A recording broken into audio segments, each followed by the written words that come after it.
بسم الله الرحمن الرحيم الحمد لله رب العالمين اللهم صل وسلم على نبينا محمد وعلى آله وصحبه أجمعين. Salam alaikum wa rahmatullahi wa barakatuh.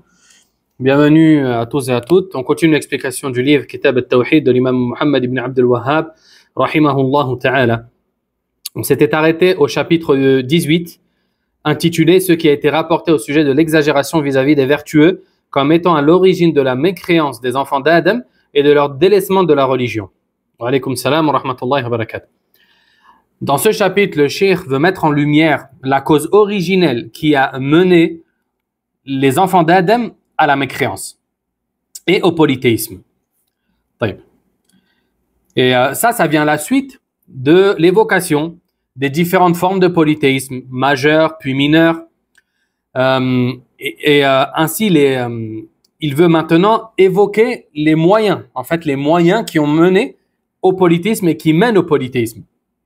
Et il a commencé par la cause originelle, d'accord, dans l'histoire de l'humanité, ou l'une des causes originelles dans l'histoire de l'humanité. Et il va évoquer par la suite d'autres causes, d'accord, d'autres causes qui peuvent mener au polythéisme. C'est-à-dire que ce ne sont pas du polythéisme elles-mêmes, mais elles peuvent mener au polythéisme. Taïb.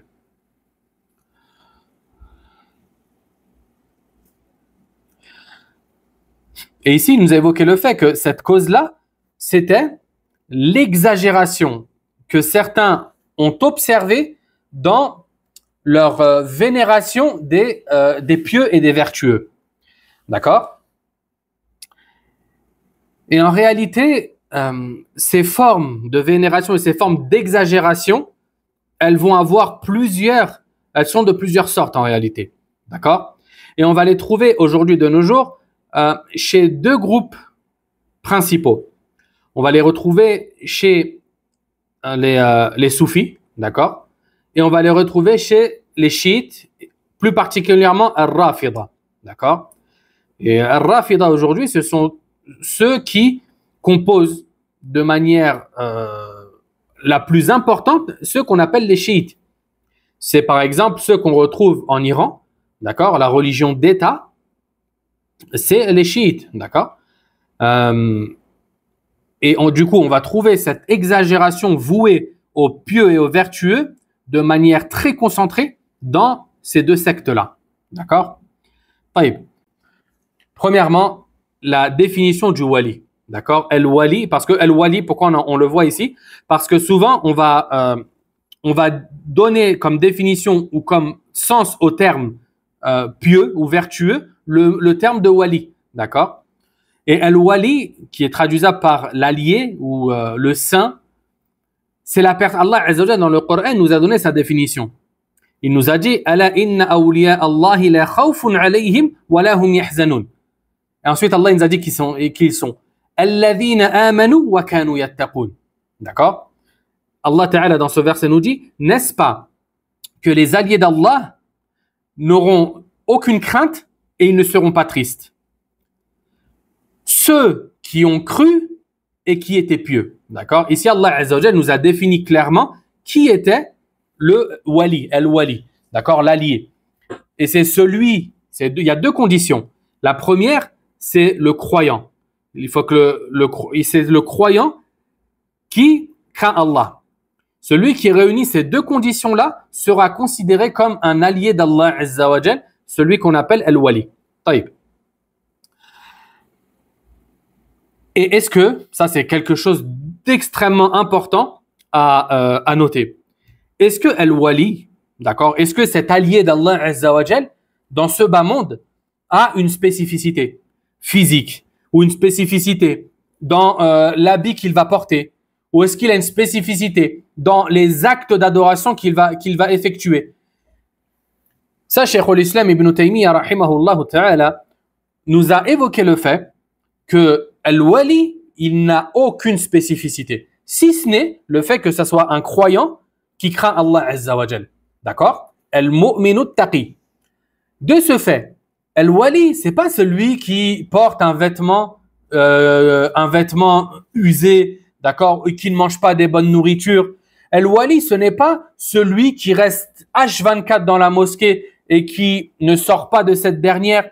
Al-wali, ce n'est pas non plus celui qui va marcher pieds nus ou celui qui va ou ce n'est pas non plus celui, et ça c'est très important aussi, qui va en fait sur les mains duquel il va y avoir ce qu'on appelle des karamat, d'accord, des miracles et des prodiges qui vont se passer. Al-Wali, ce n'est pas cet homme-là.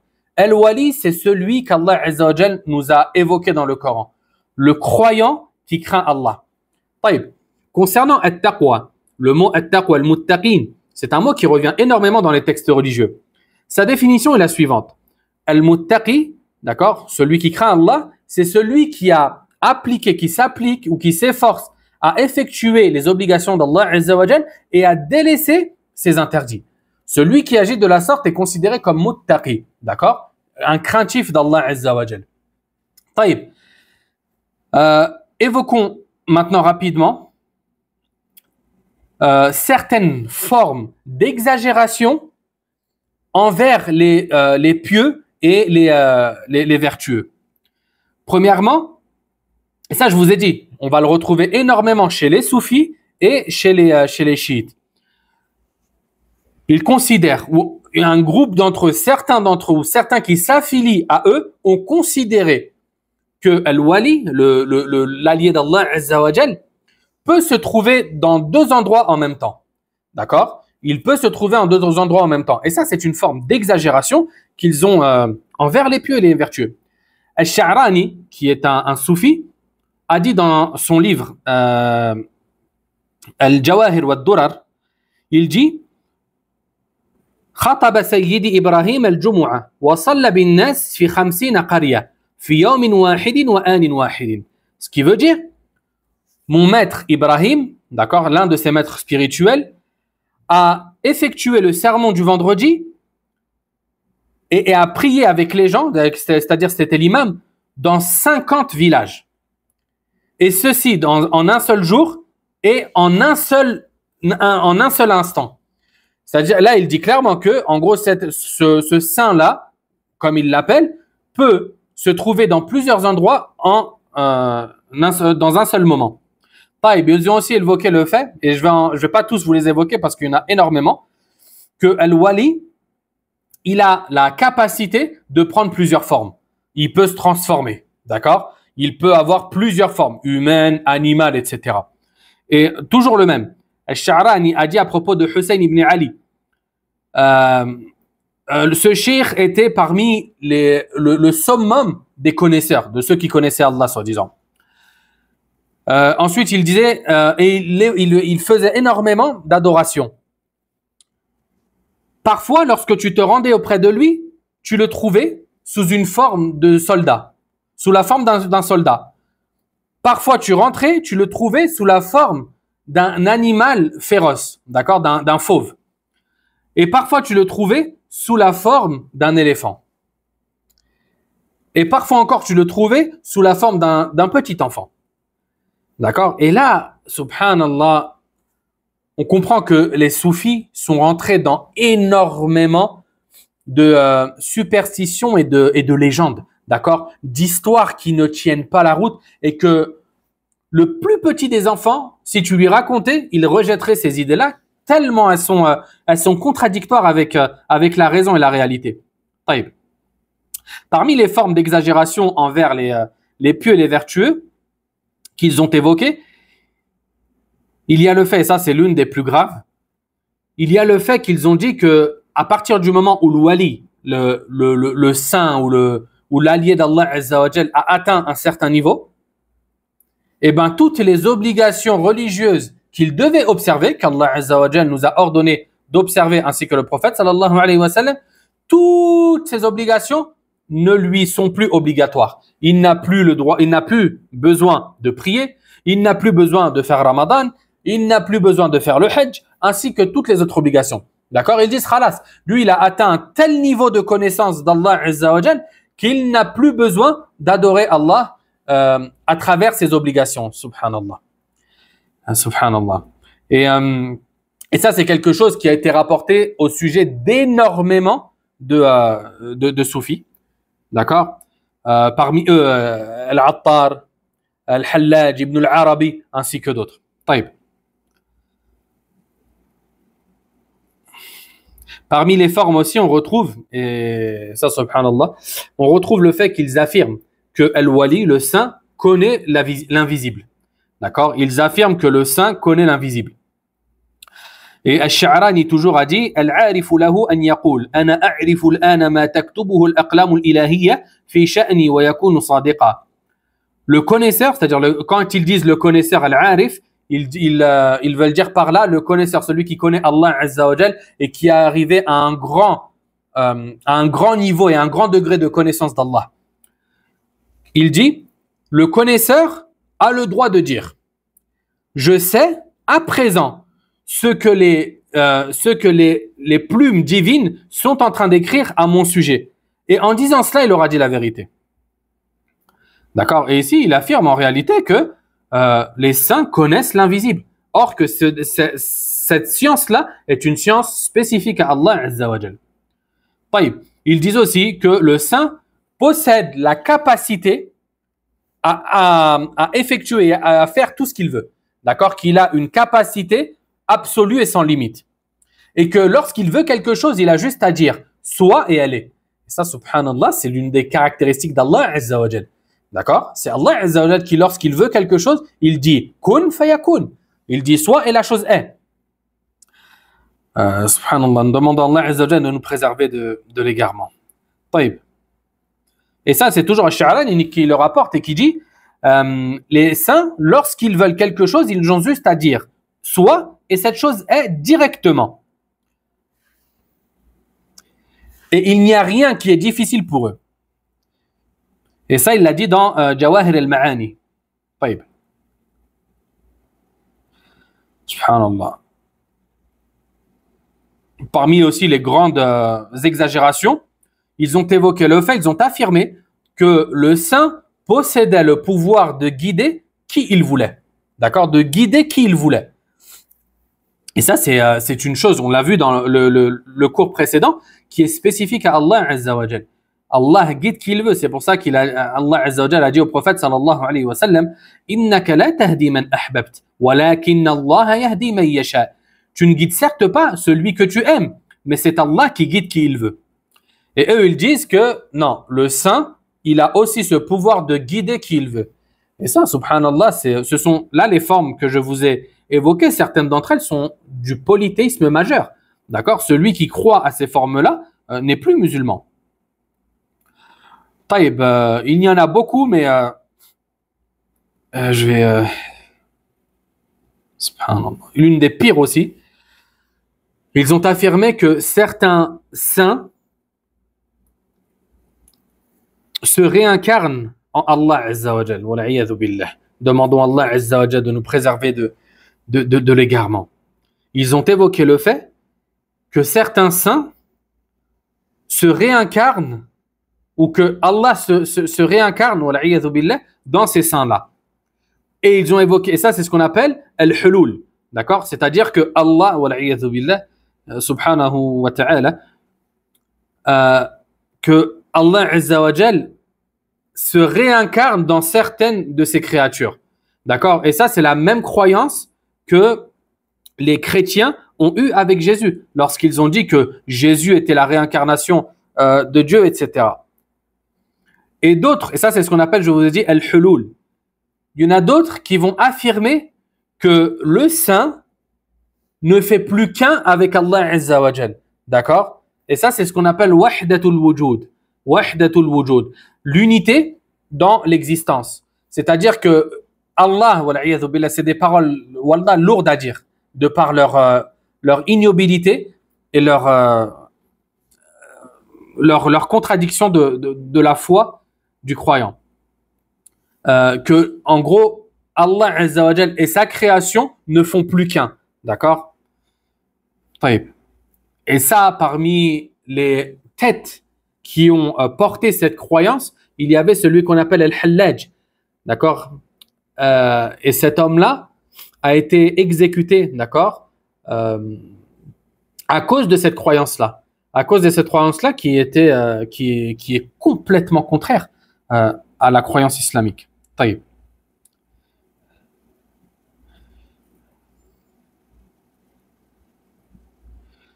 Et il y a énormément d'autres choses que les soufis vont évoquer, comme le fait que leur saint et leur chef religieux parlent avec le prophète sallallahu alayhi wa sallam, et qu'ils voient le prophète, qu'ils rencontrent le prophète sallallahu alayhi wa sallam alors qu'ils sont en état d'éveil.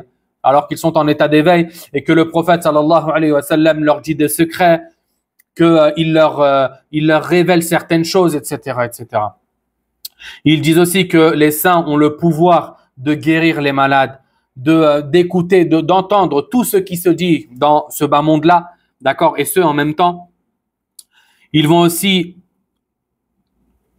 parmi les formes d'exagération aussi, il y a le fait de rechercher la baraka, la bénédiction, en s'essuyant en se frottant contre leurs vêtements, en mangeant dans ce qu'ils ont mangé, en prenant le siwak de l'un d'entre eux et qu'il a mis dans sa bouche et ensuite de le prendre, ainsi que toutes ces formes d'exagération-là.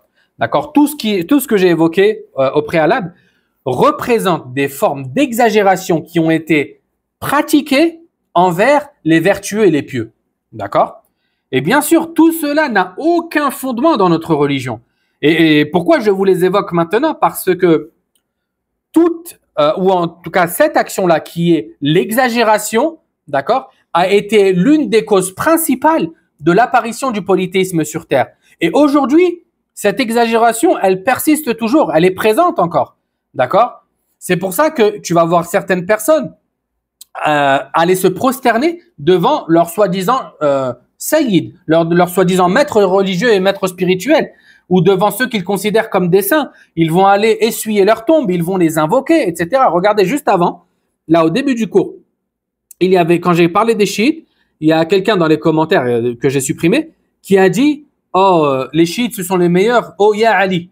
D'accord? Eux, ça, c'est quelque chose de normal pour eux. Invoquer Ali, invoquer Fatima, invoquer le Hussein, c'est quelque chose de totalement normal. D'accord? Leur demander secours et assistance, comme nous, on le fait avec Allah Azza wa Jal, pour eux, c'est quelque chose de normal. D'accord? Ils ne considèrent même pas ça comme du polythéisme, alors que c'est la substance même du polythéisme. Et pareil chez les soufis. Pareil chez les soufis, il y a plusieurs degrés chez les soufis. On ne peut pas catégoriser et cataloguer tous les soufis en un seul groupe. Ça, c'est quelque chose d'erroné, étant donné qu'ils ne sont pas tous pareils. Certains, pour eux, le soufisme, ça va être un cheminement spirituel, d'accord, s'écarter de certaines choses, etc. Ça va ressembler à l'ascétisme, entre guillemets, même si ça n'en est pas, d'accord. Il y en a d'autres, ça va être complètement différent. Il y en a d'autres, et ça, c'est ce qu'on appelle la turuq as-soufiyya, les chemins soufistes et les voies soufistes qui vont, eux, là, ça va être quelque chose de complètement différent. Eux, ils ont un maître auquel ils doivent prêter allégeance, d'accord, une vraie allégeance, c'est-à-dire que à la vie, à la mort, d'accord, je suis avec toi à la vie, à la mort. Et là, on va avoir ce qu'on appelle al-mourid ou al-sheikh, d'accord. Al-mourid, c'est l'aspirant, l'étudiant qui souhaite cheminer vers Allah. Et al-sheikh, c'est le maître qui va lui montrer cette voie afin d'arriver à Allah Azza wa Jal. Ça, c'est ce qu'ils disent. Et de ce fait, il est comme un médecin pour lui. Il va lui donner une pratique religieuse journalière qu'il devra suivre à la lettre. D'accord? Des formules d'invocation, des prières, et tu vois, des adorations comme ça à effectuer tous les jours.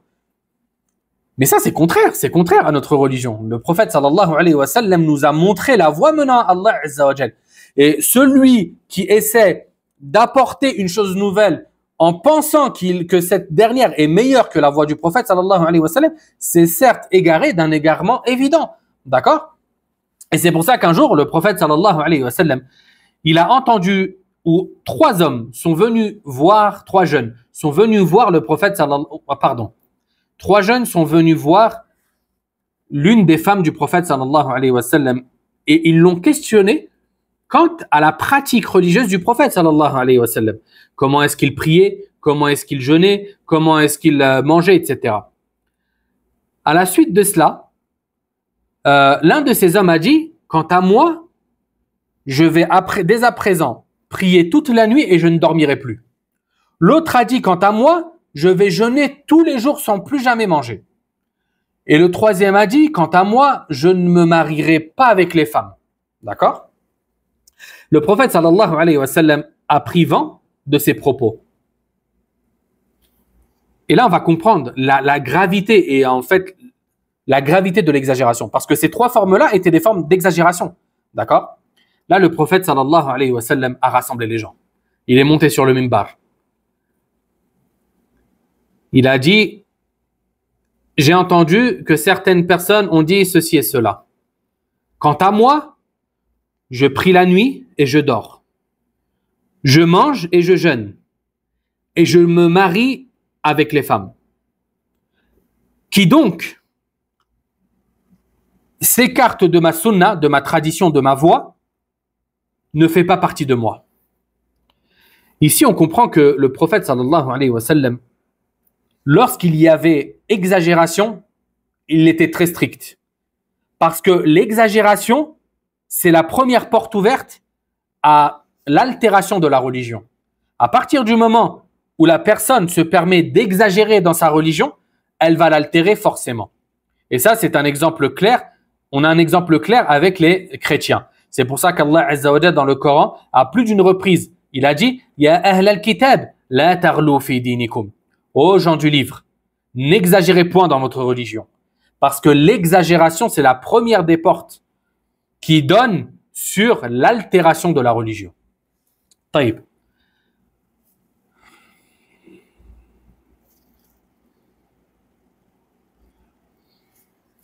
Concernant les vertueux, les gens se sont divisés en trois groupes. D'accord? On a ceux qui vont les négliger et qui ne vont leur reconnaître aucun mérite. D'accord?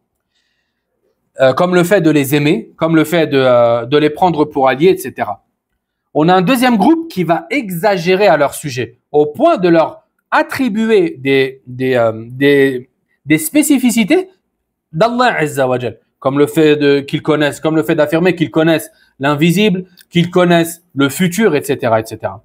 Et le troisième groupe, ce sont ceux qui ont été dans un juste milieu, qui les ont aimés pour leur amour d'Allah Azza wa Jal, d'accord, qui les ont respectés pour cela, mais qui ne leur ont pas donné un niveau supérieur à celui qu'Allah leur a donné. D'accord?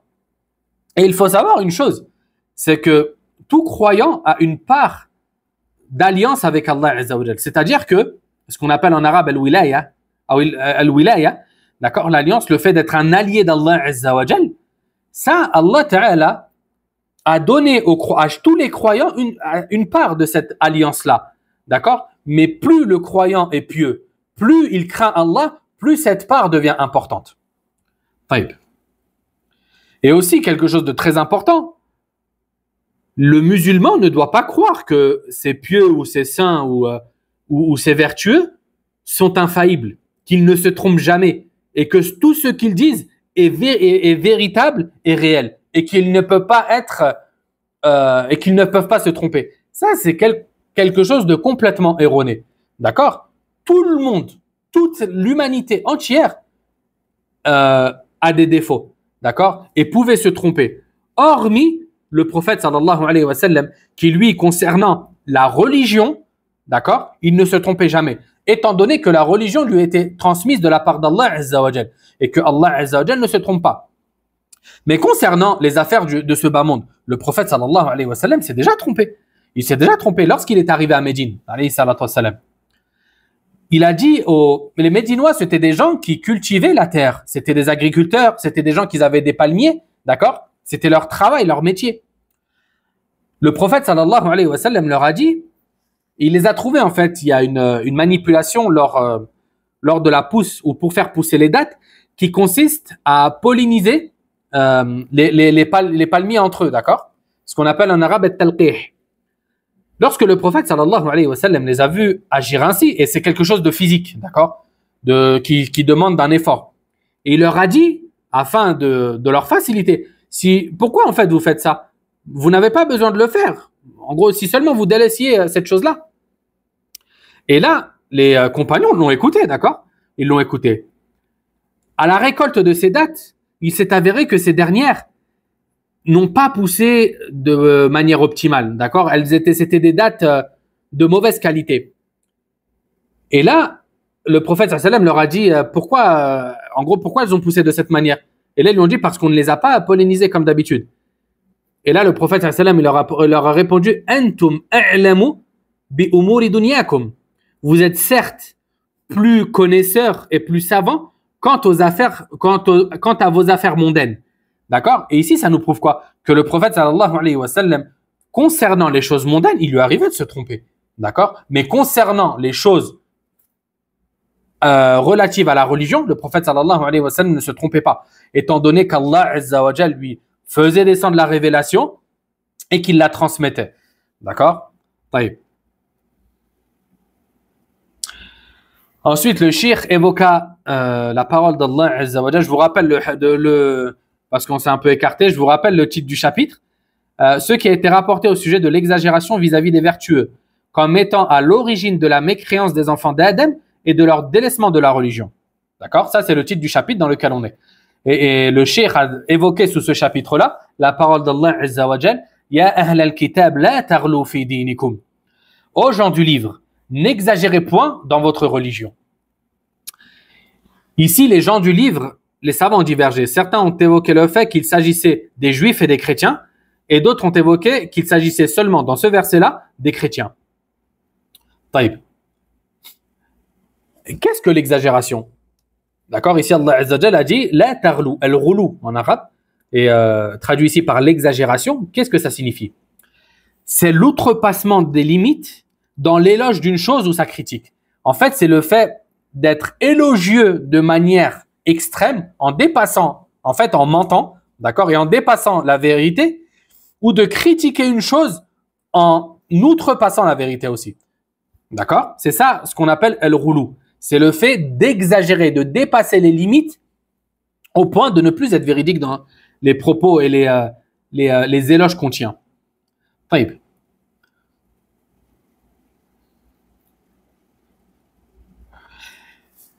Concernant l'exagération que les gens du livre ont pratiquée, elle est de deux sortes. Premièrement, les chrétiens, l'exagération des chrétiens envers Jésus, alayhi salam, en l'élevant à un degré qui n'était pas le sien, en exagérant dans son éloge au point de dire qu'il est le fils de Dieu, ou qu'il est Dieu lui-même, ou qu'il est le troisième de trois, d'accord? Ce qu'on appelle la Trinité, et qui est à ce jour toujours incompréhensible, même pour eux. Ça, c'est la première forme d'exagération.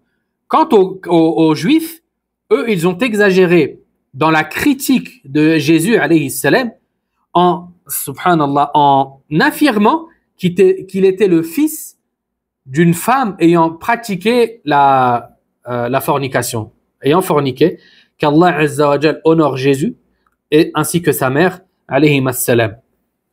Et ici, on comprend donc les formes d'exagération qui ont eu lieu d'une part et d'une autre.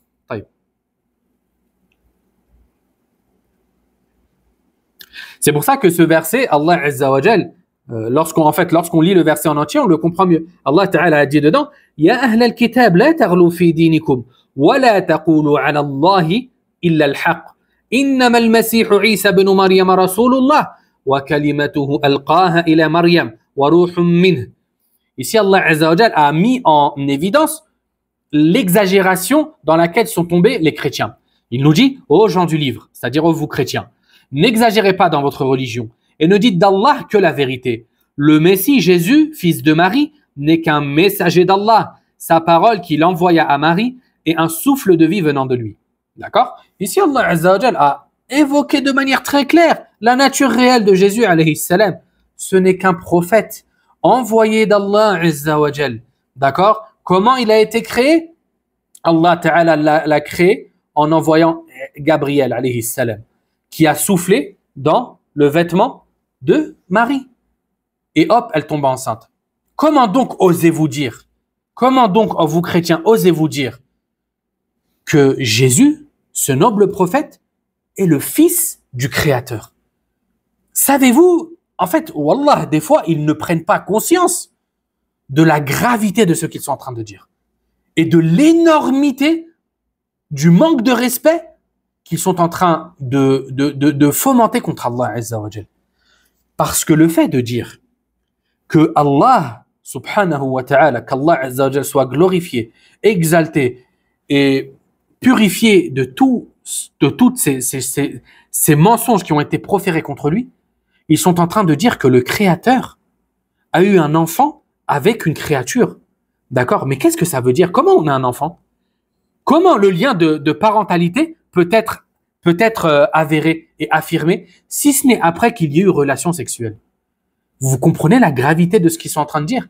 Ils sont en train de... Lorsque tu dis que le Créateur a eu un enfant, tu es en train de dire que le Créateur, wal'iyadhu billah, a eu une relation sexuelle avec une créature. Vous comprenez l'énormité de ce qu'ils disent? Alors qu'on parle d'Allah, le Créateur des cieux et de la terre, celui qui, lorsqu'il veut quelque chose, n'a qu'à dire « kun », soit, et cette dernière est. Et vous osez dire que Allah, le souverain par excellence, a eu un acte aussi répugnant avec une créature. A'udhu billah. Et c'est pour ça que sourate Al-Ikhlas, malgré sa concise taille, c'est une réfutation contre toute la croyance des chrétiens. Qul huwa Allahu ahad. Allahu samad. Dit Allah, il est l'unique. Allah as-samad, celui vers qui toutes les créatures se tournent dans ce qu'elles ont besoin, alors que lui n'a besoin d'aucune d'elles. C'est ça que ça veut dire as-samad. Lam yalid wa lam yulad.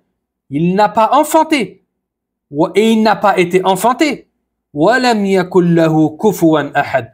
Et rien ne lui est semblable. Rien ne lui est égal. D'accord? Cette sourate-là, versets-là viennent réfuter de manière totale la croyance des chrétiens. Et c'est ça, wallah, qu'il faut le rappeler à ces gens-là. Parce qu'ils croient glorifier et vénérer Jésus, mais en vérité, ils l'insultent. Ils croient vénérer Allah, mais en vérité, wallah, qu'ils ne font que l'insulter jour et nuit. Ils ne font qu'insulter Allah Azza wa Jal jour et nuit.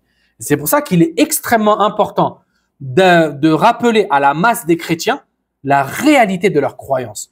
Parce que c'est bien beau de dire oui, non, nous, parce que quand tu vas parler avec un chrétien, il va te dire non, mais nous, en fait, on glorifie Dieu, on pense que Jésus, c'est le Fils de Dieu parce que ceci et cela. Mais quand tu lui dis, attends, arrête avec tes philosophies, parce que tu n'arrives même pas à me l'expliquer correctement, écoute, là, ce que tu es en train de dire, tu affirmes que Dieu, celui que tu appelles Dieu, a eu une relation avec Marie, d'accord? Et que un enfant est né qui s'appelle Jésus. C'est ça la réalité de ce qu'ils sont en train de raconter. Et c'est pour ça qu'Allah Azza wa Jal, dans Surat Al-An'am, il me semble, il nous a rappelé cela. Badi'u samawati wal ard, anna yakunu lahu waladun wa lam takun lahu sahiba. Allah Ta'ala nous dit, créateur, d'accord, créateur, innovateur des cieux et de la terre. Comment aurait-il un enfant alors qu'il n'a pas de compagne? Allah Azza wa Jal, ici, il souligne ce que je vous ai évoqué précédemment, que pour avoir un enfant, pour dire qu'un tel c'est mon enfant, il faut bien qu'il y ait eu une femme dans l'histoire et qu'il y a eu relation sexuelle pour que l'enfant soit né. Sinon, tu peux pas attribuer cette créature et dire que c'est un enfant qui t'appartient. Et c'est, wallah, que c'est gharib. Cette croyance-là est extrêmement étrange. Extrêmement étrange. Et cette croyance-là, c'est le résultat de quoi? De l'exagération. L'exagération qu'ils ont pratiquée envers Jésus alayhi salam. Et c'est pour ça que Jésus alayhi salam, le jour du jugement, et même avant ça, lorsqu'Allah Azza wa Jal va le refaire descendre sur terre, wallah qu'il va se désavouer d'eux. Il va se désavouer de tous les chrétiens. Et il va leur évoquer le fait qu'il n'a jamais appelé à son adoration. Il va tuer le porc, d'accord, afin de montrer que le porc est interdit dans sa législation, et il va briser la croix. Comment? Regardez, wallah, même ça. Ils ont pris la croix pour symbole religieux, alors que c'est sur la croix que leur soi-disant Dieu a été tué. Comment tu vas faire de cette croix-là un symbole que tu vas limite adorer, vénérer et sanctifier, alors que c'est sur cette même croix, soi-disant, que ton Dieu est mort? Wallah que c'est simple. Le christianisme, c'est l'une des plus grandes arnaques de notre histoire. Quand tu regardes leur religion de A à Z, tu te rends compte très rapidement que leur religion ne tient sur aucun fondement et que le livre qu'ils prétendent, d'accord, la Bible qui est composée de l'Ancien Testament et du Nouveau Testament, c'est-à-dire de la Torah et de l'Évangile, c'est d'où il vient, d'accord, d'où il vient. Vous nous dites que c'est les livres qui ont été révélés de la part d'Allah. Où est la chaîne de transmission? Où est la chaîne de transmission? Les évangiles, il y en a eu plus de 50.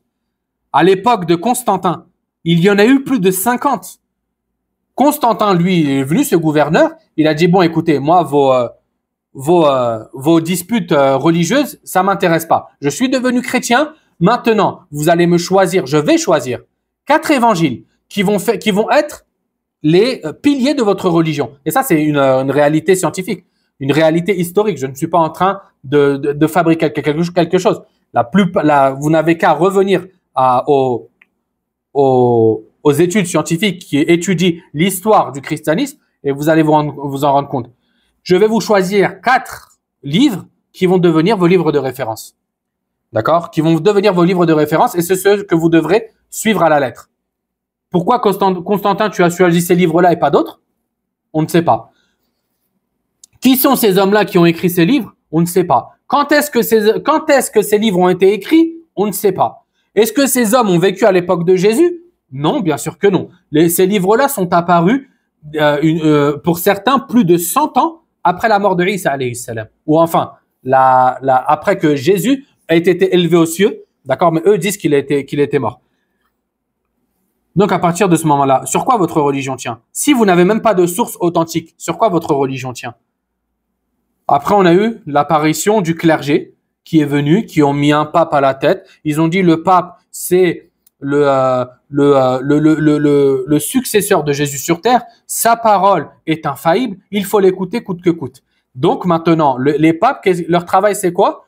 De guider, soi-disant, les gens sur la religion de Jésus. D'accord? Les lois, d'où vos lois viennent? D'accord? Ce qu'ils appellent les lois canoniques. Est-ce que les évangiles que vous avez entre les mains ont établi des lois canoniques de cette manière? Bien sûr que non. D'où viennent-elles? D'où vient, en gros, la jurisprudence chrétienne? Eh ben non, c'est les prêtres, c'est les archevêques, les évêques, ainsi que le prêtre qui ont mis ça en place. Ah, mais c'est bien. On a le Vatican, d'accord?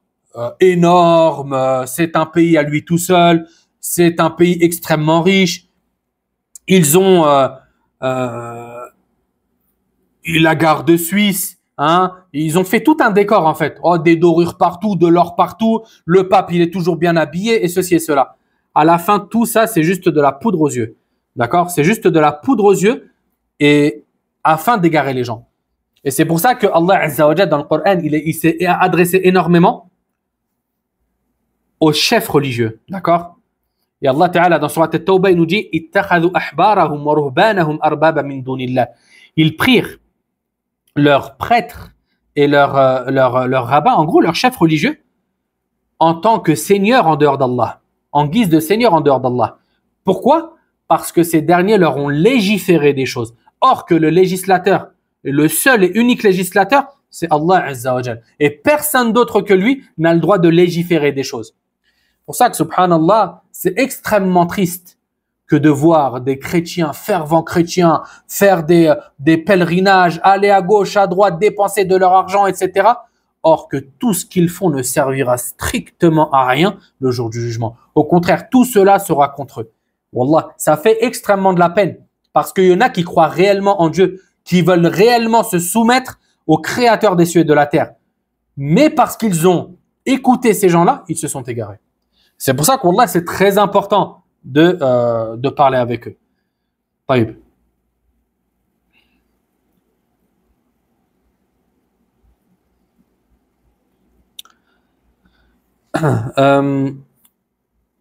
Ici, cette parole, ya ahl al-kitab, la taghlu fi dinikum, aux gens du livre, n'exagérez pas dans votre religion. Elle était adressée à la base aux gens du livre. Toutefois, elle est aussi adressée aux musulmans. D'accord? Et ça, c'est une règle. D'accord? Ce qui est à prendre en considération, c'est la généralité des mots et non pas la spécificité de la cause pour laquelle ont été révélés ces mots. Taïb. Le prophète sallallahu alayhi wa sallam a dit, ne m'encensez pas, d'accord, ne m'encensez pas comme ont encensé les chrétiens Jésus le fils de Marie. Je ne suis certes que le serviteur d'Allah, dites donc, le serviteur d'Allah et son messager. Et le hadith a été rapporté par Al-Bukhari. Ici, le prophète sallallahu alayhi wa sallam nous a interdit de manière très claire le fait d'exagérer à son sujet, de tenir des propos élogieux à son sujet au point de dépasser la vérité et de dépasser la réalité, comme les chrétiens ont agi envers Jésus. D'accord? Et c'est pour ça que le prophète sallallahu alayhi wa sallam a dit, je ne suis que le serviteur d'Allah et son messager. Dites donc, le serviteur d'Allah et son messager.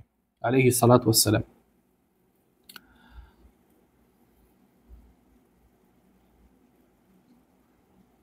Taïb. Ensuite, le cheikh évoqua le récit d'Ibn Abbas radiyallahu anhu qui dit, à propos de la parole d'Allah azza wa jal, وقالوا لا تذرن آلهتكم ولا تذرن ودا ولا سواعا ولا يغوث ويعوق ونسرا. La parole d'Allah azza wa jal qui a relaté les propos du peuple de Nuh alayhi salam lorsqu'ils ont dit à la masse des gens, ne renoncez jamais au culte de vos divinités, n'abandonnez jamais Wad, Suwa', Yarouth, Ya'uq et Nasr, d'accord, qui était Ibn Abbas radiyallahu anhu a dit à propos de ce verset, il dit, ces noms étaient ceux d'hommes vertueux qui faisaient partie du peuple de Noé. Lorsqu'ils moururent, le diable insuffla à leur peuple d'établir dans chaque lieu de rassemblement des monuments à leur effigie et de les nommer de leur nom. Et c'est ce qu'ils firent, sans tout de même les adorer. Lorsque cette génération disparut et que la science fut oubliée, les statues furent adorées. Oui. Ici, le cheikh a évoqué le récit d'Ibn Abbas radiyallahu anhu. Toutefois, la version qu'il a évoquée n'est pas celle dans Sahih al-Bukhari. Et je vais vous lire maintenant la version de Sahih al-Bukhari. Ibn Abbas radiyallahu anhu a dit, les idoles qui étaient vénérées par le peuple de Noé et qui furent transmises chez les Arabes étaient Wad, qui appartenait à la tribu de Kalb, qui habitait Doumat el-Jandal. Quant à Suwa', elle appartenait à la tribu de Hudayl.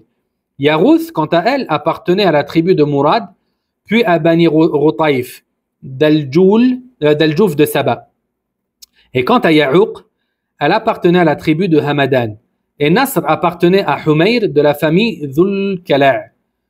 Ces noms étaient à l'origine ceux d'hommes vertueux du peuple de Noé.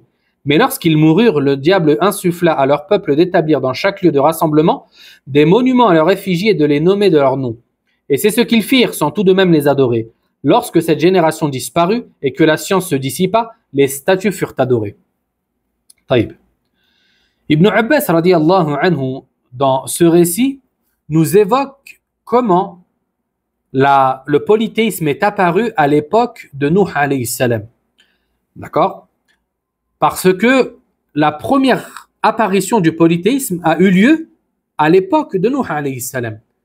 Le prophète sallallahu alayhi wa sallam, ou il me semble que c'est un récit d'Ibn Abbas plutôt, il nous a dit que entre Adam alayhi salam et Nuh, il y avait 10 générations. D'accord? 10 générations. Toutes adoraient Allah. D'accord? Et ensuite, à l'époque de Nuh alayhi salam, les gens ont commencé à adorer autre que Allah azza wa jal. Et c'est la raison pour laquelle Allah a envoyé ce noble messager qui est Nuh alayhi salam. Et ainsi donc, on comprend que l'apparition, comment le polythéisme est apparu, il est apparu parce que les gens ont exagéré dans la vénération qu'ils vouaient à certains pieux. D'accord? Et ces hommes qui ont été évoqués dans le Coran, dans la sourate Nuh, ou ces divinités plutôt, Ibn Abbas nous dit qu'à la base, c'était des hommes, les noms d'hommes vertueux du peuple de Nuh. Une fois morts, Shaitan leur insuffla de fabriquer des statues à leur effigie et de les placer dans les lieux de rassemblement des gens et de nommer ces statues de leur nom afin de se rappeler la dévotion dont faisaient preuve ces hommes-là, d'accord, comment ils adoraient Allah Azza wa Jal avec dévotion, afin que ça motive les gens à adorer Allah de la même manière. Et là, on comprend que Shaitan ne les a pas appelés directement à adorer ces statues. D'accord? Parce que ça aurait été en contradiction avec la foi qu'ils avaient dans leur cœur. De ce fait, il leur a dit construisez-les. Et vous, ouais, c'est juste pour se rappeler. D'accord? Juste pour se rappeler, pour motiver les gens à agir comme eux ont agi. Cette génération, elle a disparu. Ils sont morts. Mais Shaitan, lui, Allah Azza wa Jal lui a laissé un délai jusqu'au jour du jugement. De ce fait, il est réapparu aux générations qui leur ont succédé. Et là, il leur a dit, mais vous ne savez pas que ces statues-là étaient adorées par vos ancêtres. Pourquoi vous ne les adorez pas? Et c'est ainsi que l'adoration des statues a vu le jour sur terre. Taïb. Et là, on comprend que l'origine de cela, c'est l'exagération qui a été vouée à ces pieux. Taïb.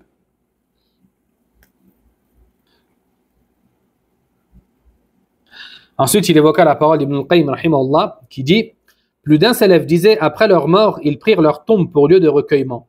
Puis ils sculptèrent des statues à leur effigie. Puis le temps passa et ils se mirent à les adorer. » Et ça, c'est ce qu'on a évoqué juste avant.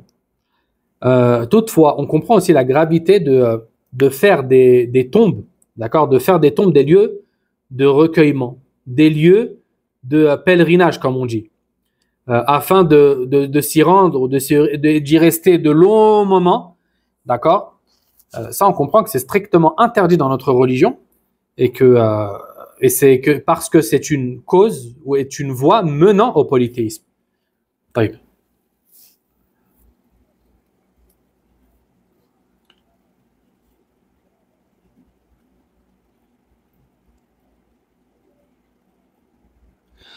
Ensuite, le cheikh évoqua la parole du prophète sallallahu alayhi wa sallam. Il dit, selon Umar radiyallahu anhu, le messager d'Allah sallallahu alayhi wa sallam a dit, ne m'encensez pas comme les chrétiens ont encensé le fils de Marie.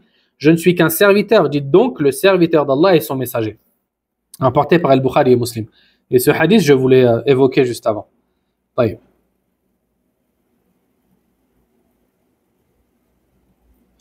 Ensuite, il évoqua le hadith de Umar encore, radiyallahu anhu, dans lequel il dit, le messager d'Allah sallallahu alayhi wa sallam a dit, prenez garde à l'exagération, car en réalité, ceux qui vous ont précédés n'ont été détruits qu'à cause de l'exagération.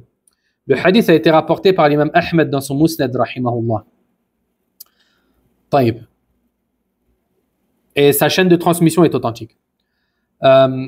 Ici, le prophète sallallahu alayhi wa sallam, ce hadith a une histoire.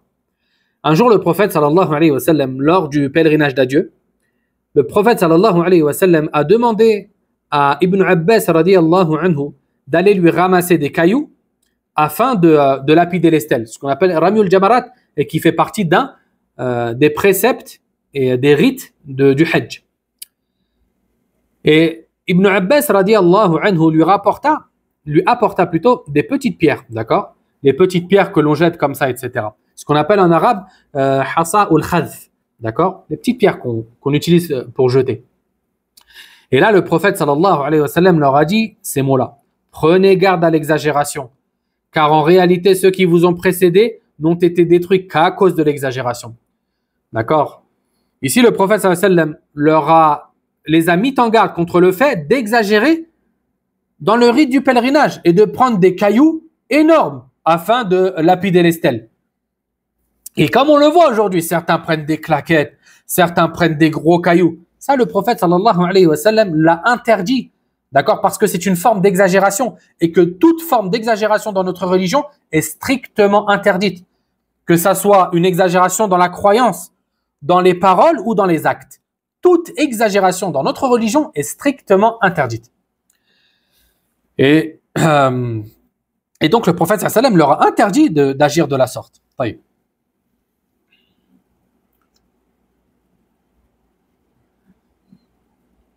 Ensuite, il évoqua le hadith d'Ibn Mas'ud radiyallahu anhu dans lequel il dit le messager d'Allah sallallahu alayhi wa sallam a dit que périssent les extrémistes, que périssent les extrémistes, que périssent les extrémistes. Halaka al-mutanatti'un, halaka al-mutanatti'un, halaka al-mutanatti'un. Et le prophète sallallahu alayhi wa sallam le répéta à 3 reprises. Ici, ce hadith peut avoir deux sens. Soit le prophète sallallahu alayhi wa sallam a invoqué contre eux, d'accord, que périssent les extrémistes, soit c'était une information de sa part. C'est-à-dire qu'il a dit les extrémistes sont voués à périr, d'accord. Taïb.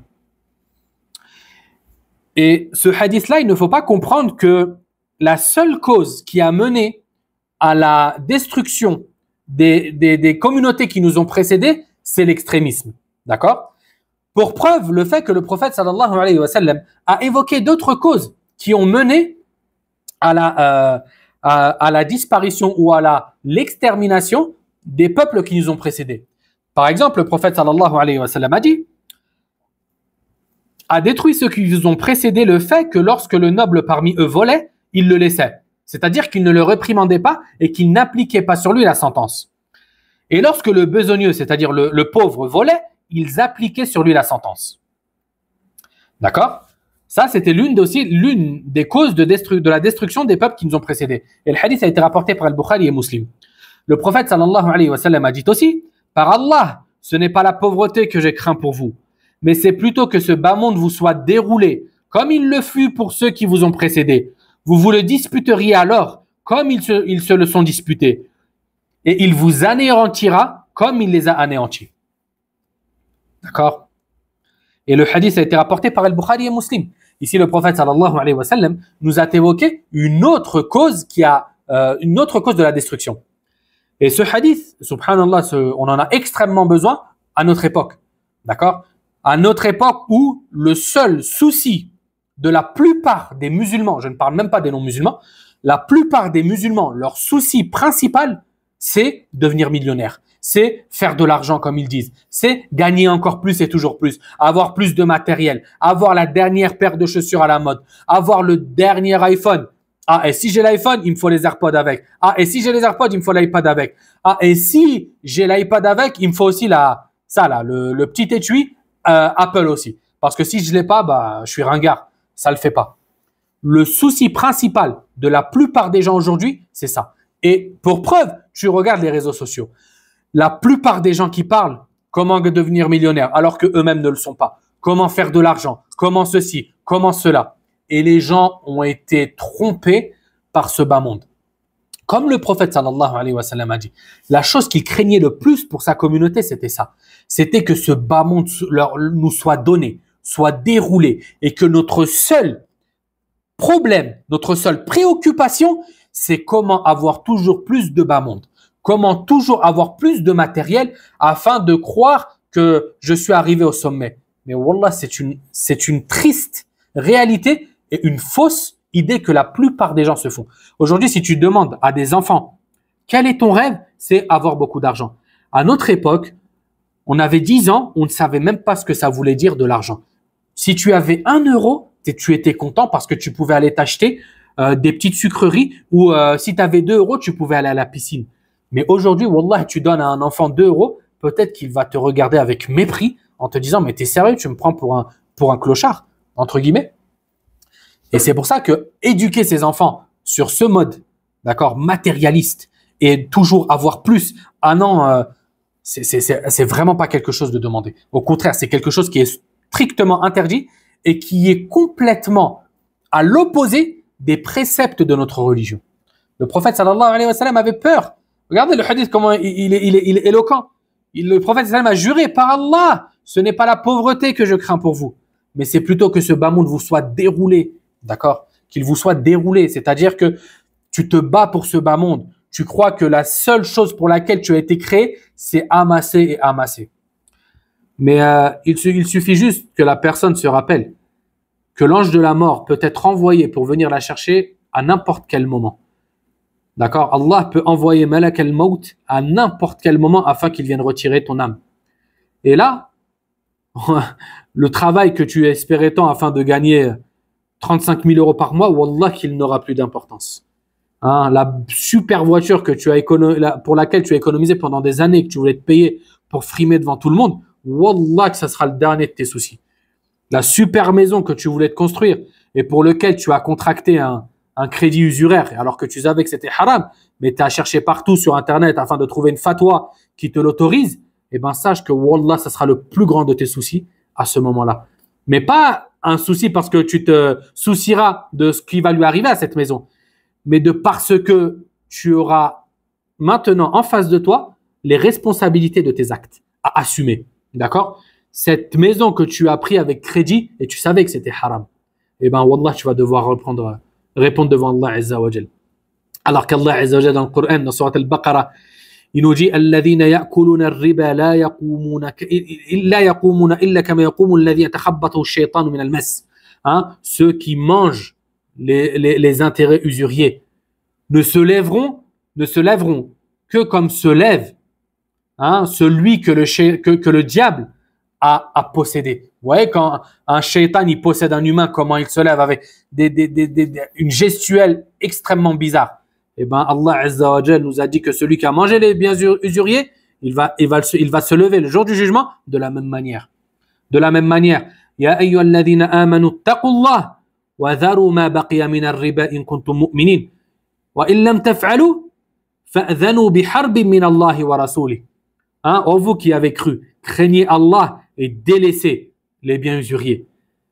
Si vous êtes réellement des croyants, et si vous ne le faites pas, sachez alors qu'Allah et son messager vous déclarent la guerre.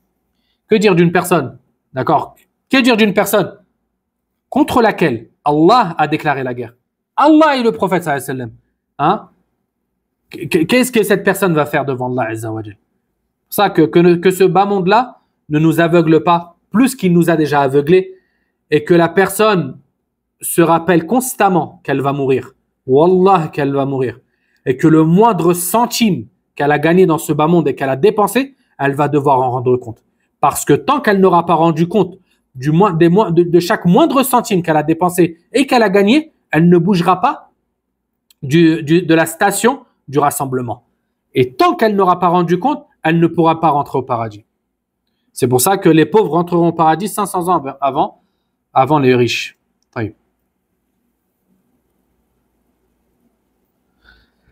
On a fini le chapitre. On s'arrête ici pour aujourd'hui. S'il y a quelqu'un qui a des questions sur ce qui a précédé, il peut les poser. Sinon, je vous dis à la semaine prochaine, Inch'Allah. Alaikum, je suis la femme qui t'avait parlé des talismans dans un de tes lives. J'ai tout enlevé cependant. Dois-je les brûler sans les ouvrir? Alaykum salam wa rahmatullahi wa barakatuh. Non, je vous avais dit qu'il fallait les ouvrir. D'accord? En mettant des gants, c'est mieux parce que parfois, les sorciers utilisent des excréments, ils utilisent du sang menstruel, etc. De ce fait, c'est mieux de se protéger, de l'ouvrir.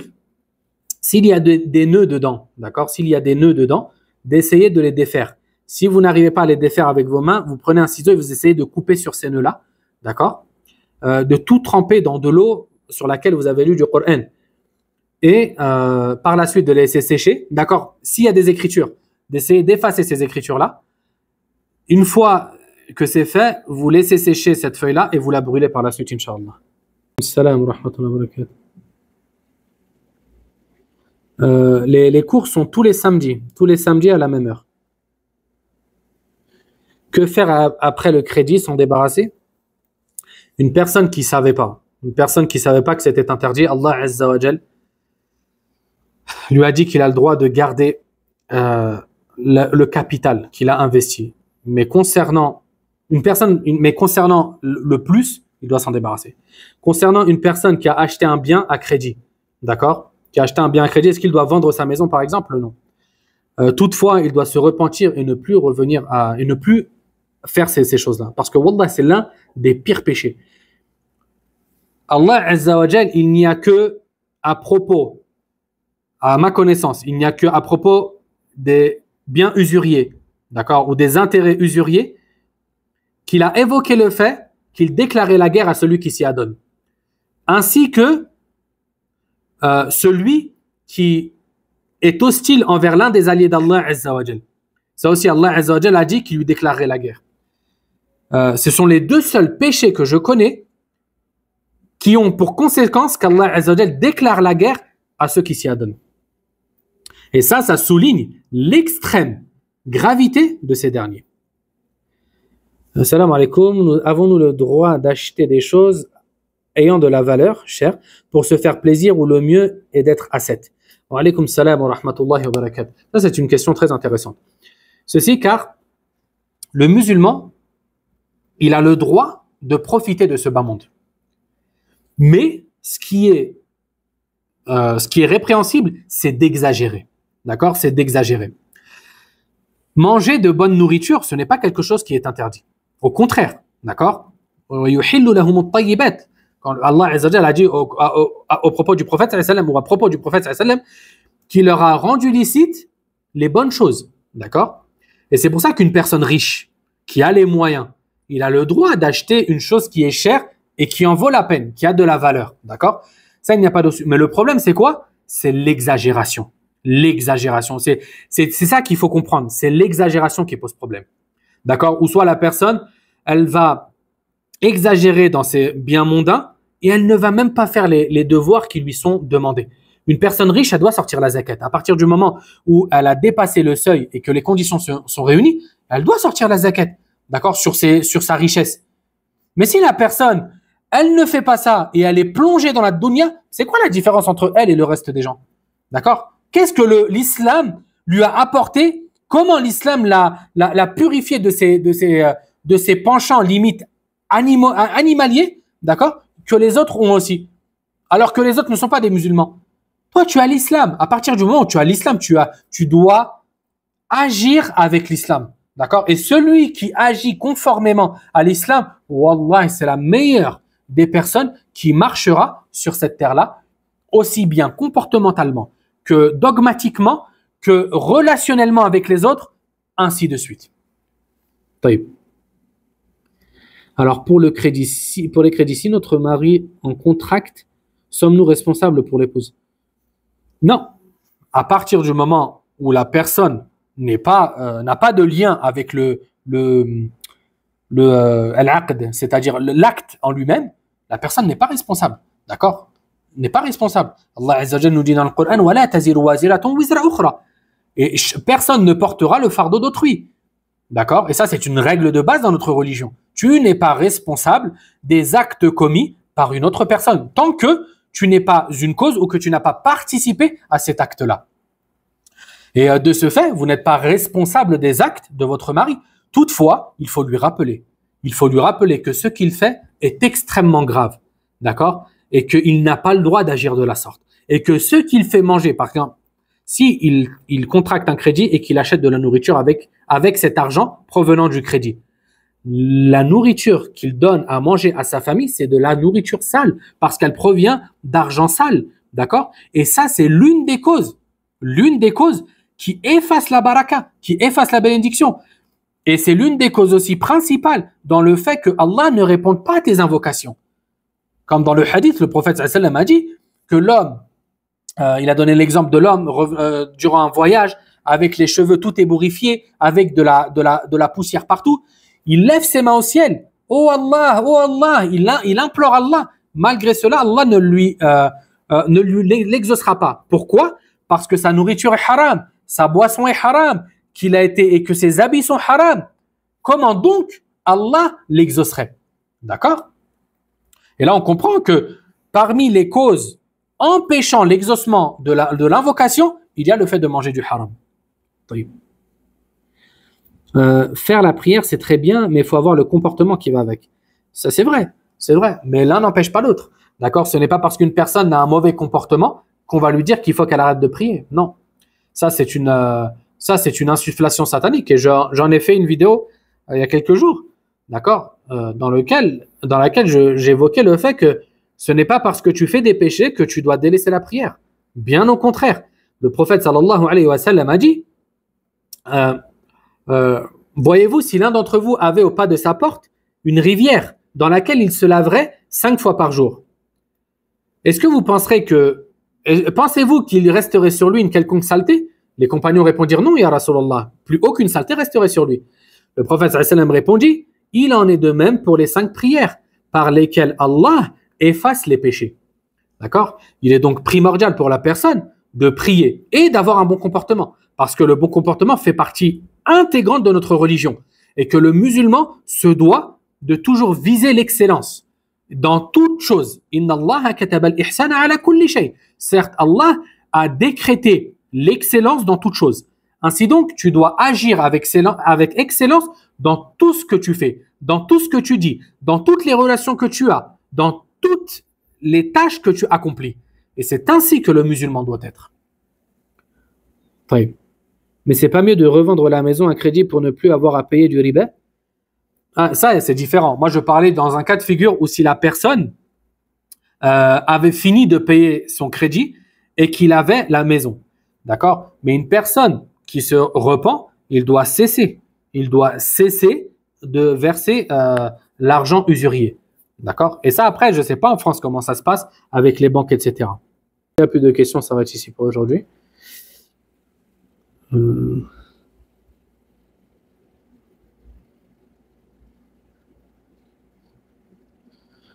طيب سبحانك اللهم بحمدك أشهد أن لا إله إلا أنت أستغفرك وأتوب إليك. Je vous dis à la semaine prochaine, Inch'Allah ta'ala.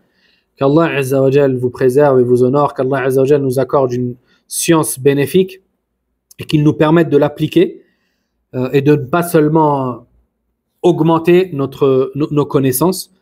Qu'Allah Azza wa Jal vienne en aide à nos frères et sœurs en Palestine, au Soudan, en Chine, en Inde, au Congo et partout dans le monde. Qu'Allah Azza wa Jal mette fin à la répression des tyrans et qu'il leur fasse goûter l'amertume de leurs actes.